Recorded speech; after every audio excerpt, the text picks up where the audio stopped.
हर खबर पर होगी आपकी पकड़। डाउनलोड कीजिए एबीपी लाइव ऐप। और इस बीच एक बड़ी खबर, देश की राजधानी दिल्ली को दहलाने वाली। दिल्ली पुलिस की स्पेशल सेल ने जैश-ए-मोहम्मद के 2 आतंकवादियों को गिरफ्तार किया है। दोनों को सराय काले खां इलाके से गिरफ्तार किया गया है। दोनों आतंकी जम्मू कश्मीर के रहने वाले बताए जा रहे हैं। आतंकियों के पास से विस्फोटक और दस्तावेज बरामद हुए हैं। बताया जा रहा है कि इन आतंकियों के निशाने पर दिल्ली एनसीआर के कई इलाके थे। ये भी बताया जा रहा है कि इन आतंकियों के निशाने पर कुछ वीआईपी भी थे। दोनों आतंकियों से फिलहाल पूछताछ हो रही है। ओम प्रकाश तिवारी से लेंगे ताजा जानकारी। ओम प्रकाश, अब जब गिरफ्तारियां हो चुकी और आपने इससे पहले बताया था कि प्रारंभिक जांच अभी चल रही है, कोई क्लू पुलिस के हाथ लगा हो? बिल्कुल कुमकुम, मैं आपको बता दूं, इन दोनों से जो आरंभिक पूछताछ चल रही है, डीसीपी संजीव कुमार यादव के नेतृत्व में इन लोगों से जो पूछताछ चल रही है, उसमें अब तक जो बात सामने आई है उसके मुताबिक ये दोनों अपने घर से सबसे पहले भागे थे, क्योंकि उसके पहले ये लोग आतंकवादी तंजीम में शामिल हो गए थे सोशल नेटवर्क के जरिए। और इसके बाद इनकी कुछ भूमिकाओं की भी जांच की जा रही है, जो जम्मू कश्मीर और आसपास में कुछ टेरर अटैक हुए थे। सबसे महत्वपूर्ण बात है जिन लोगों ने अभी डिस्क्लोज की है, वो अहम बात यह है कि दोनों पाकिस्तान जाना चाह रहे थे और वहां पर एक कुछ स्पेशलाइज्ड ट्रेनिंग करना चाहते थे। इन्होंने 2 से 3 बार अटेम्प्ट किया भारत पाकिस्तान बॉर्डर क्रॉस करने के लिए, लेकिन भारतीय सीमा पर कड़ी चौकसी के चलते ये दोनों पाकिस्तान नहीं जा पाए थे। तब तक इनके आकाओं ने इन्हें कुछ टास्क दे दिया और ये दोनों दिल्ली की तरफ मुड़ गए। अब इनसे पूछताछ जारी है कि इनके निशाने पर कौन कौन था। कुमकुम जी, ओम प्रकाश हमारे साथ मौके से अभिषेक रावत हैं, उसी मौके पर जहां दिल्ली के राजधानी दिल्ली के सराय काले खां इलाके से इन आतंकियों को दिल्ली पुलिस ने पकड़ा है। अभिषेक, जिस जगह पर आप हैं वहां के क्या हालात हैं? आतंकियों की गिरफ्तारी की खबर आसपास के लोगों को लगी है? देखिए विकास, हम इस समय मिलेनियम इंद्रप्रस्थ पार्क के पास हैं, जो सराय काले खां के बेहद ही नजदीक है। और स्पेशल सेल ने कल रात लगभग 10:15 बजे के आसपास इस ऑपरेशन को अंजाम देते हुए यहीं से जो है इन दोनों संदिग्ध आतंकियों को गिरफ्तार किया था। और दिल्ली पुलिस का ये कहना है कि यहाँ पे जो, अगर हम यहाँ के आसपास के लोगों की बात करें तो ये बहुत ही बड़ा पार्क है, यहाँ पे कोई बसावट नहीं है। राहगीर जो है यहाँ से गुजरते हैं तो इतना लोगों को रात में पता नहीं चल पाया था, क्योंकि रात का 10:15 बजे का समय था। बेहद कम ही लोग जो है यहाँ पर उस समय मौजूद थे। सिर्फ और सिर्फ जो है दिल्ली पुलिस के स्पेशल सेल थे और जो है साथ में उनका स्वाट कमांडोज की टीम थी, जिन्होंने इन दोनों को पकड़ा था मौके से। और फिलहाल पुलिस का यही कहना है कि इनके जितने भी हाइड आउट हैं और जितने भी इनके जो नेटवर्क है दिल्ली और एनसीआर का, उसको खंगाला जा रहा है। जो स्लीपर सेल है, जो इनको यहाँ पे लॉजिस्टिक मदद उपलब्ध कराने के लिए मौजूद थे, उनको जो है जल्दी से जल्दी पकड़ने की कोशिश है दिल्ली पुलिस के स्पेशल सेल की, जिसमें साउथ और वेस्टर्न रेंज जो है स्पेशल सेल की वो जुटी हुई है और पूरी तरीके से काम कर रही है। देखिए, ये मैं आपको पार्क दिखाना चाहूंगा, मिलेनियम पार्क है ये, और बेहद ही बड़ा पार्क है, जो सराय काले खां से और प्रगति मैदान तक लगभग जो है टच होता है। तो ये आप समझ सकते हैं कि काफी जो है संवेदनशील इलाका भी है। इस तरीके से जो आतंकी घटनाओं को अंजाम देने वाले आतंकी थे, संदिग्ध आतंकी, इनको गिरफ्तार कर लिया गया है। ये दिल्ली पुलिस की बेहद बड़ी जो है कामयाबी है, क्योंकि अभी फेस्टिवल सीजन है, दिवाली बीत के चुकी है और अभी छठ पर्व जो है आने वाला है, जिसकी वजह से लगातार सुरक्षा को लेकर दिल्ली पुलिस काफी चिंतित भी थी। और क्योंकि लगातार इंटेल आ रहा था दिल्ली पुलिस के पास कि कोई बड़ी आतंकी साजिश को अंजाम दिया जा सकता है त्योहारी सीजन पर, और लगातार इंटेल को अपने मजबूत करे हुए थे दिल्ली पुलिस और खुफिया एजेंसियों के साथ तस्वीरें तो खैर आप दिखाई और जिसके चलते अभी दिल्ली पुलिस को काफी बड़ी।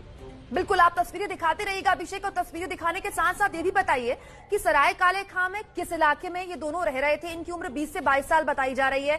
किराए पर रह रहे थे तो कहाँ रह रहे थे, किसने इनको घर दिया, इनकी लोकेशन क्या थी सराय काले खां में?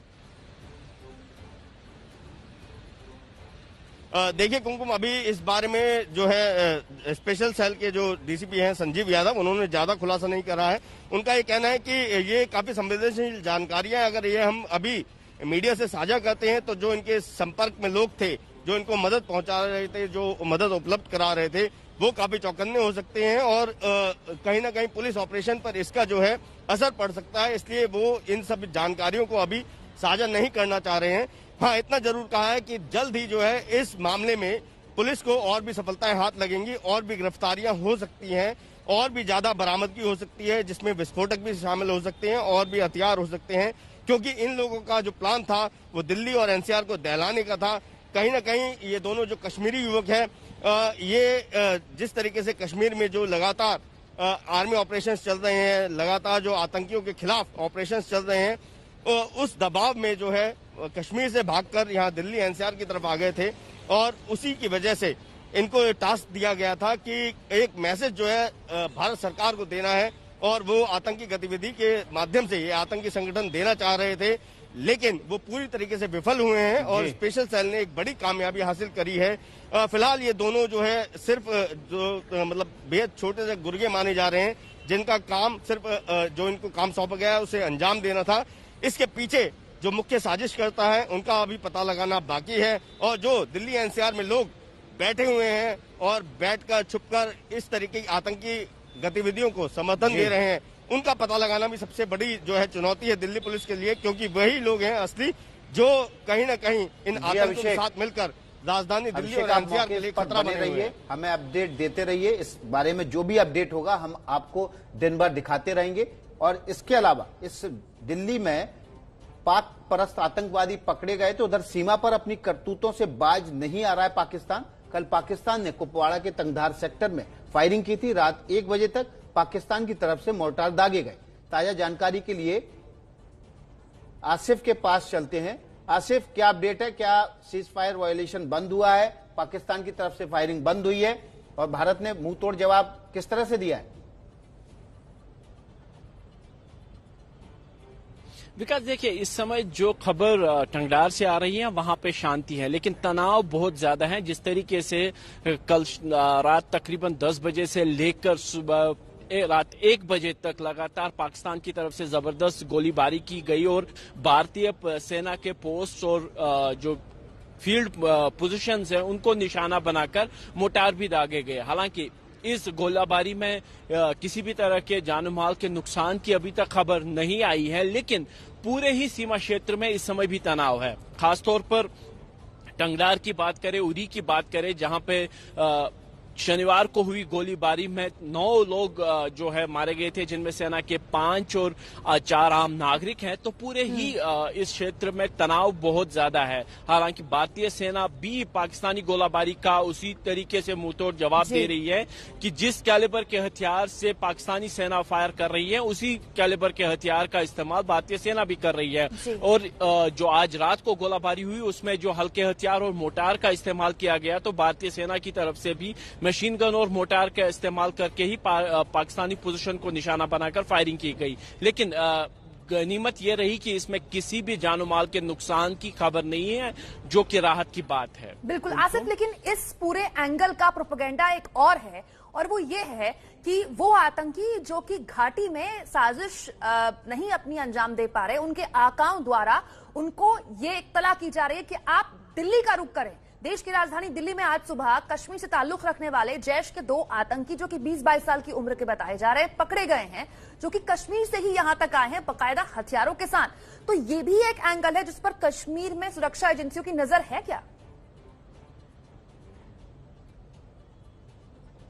देखिए, इस तरीके की खबरें इससे पहले भी आई हैं। अगर आप देखें तो कश्मीर में सक्रिय विभिन्न मिलिटेंट संगठनों ने इस तरीके की कार्रवाई करने की कोशिश भी की है और तकरीबन 2 हफ्ते पहले टीआरएफ की तरफ से एक बयान जारी करके ये अंदेशा दिया गया था कि वो जो कार्रवाइयां हैं वो कश्मीर घाटी से बाहर करके देश के विभिन्न इलाकों में ले जाने की कोशिश करेंगे। टीआरएफ ने साफ कर दिया था कि जम्मू कश्मीर में जितने भी प्रशासनिक अधिकारी हैं या फिर आईपीएस ऑफिसर्स हैं जो यहाँ पे एंटी मिलिटेंसी ऑपरेशंस में शामिल हैं, उनके परिवारों और उनके शहरों में जहां के वो रहने वाले हैं वहां को उसको निशाना बनाने की वो कोशिश कर सकते हैं। हो सकता है कि ये जो 2 लड़के पकड़ने का दावा दिल्ली पुलिस कर रही है, जिनमें से एक के बारे में बताया जा रहा है कि मोहम्मद लतीफ है जो सोपोर का रहने वाला है, जबकि दूसरा मोहम्मद अशरफ जो है कुपवाड़ा का रहने वाला बताया जा रहा है। और शायद उनको कुछ टास्क दिया गया हो। इस बात का खुलासा तो दिल्ली पुलिस और जम्मू कश्मीर पुलिस कर रही है,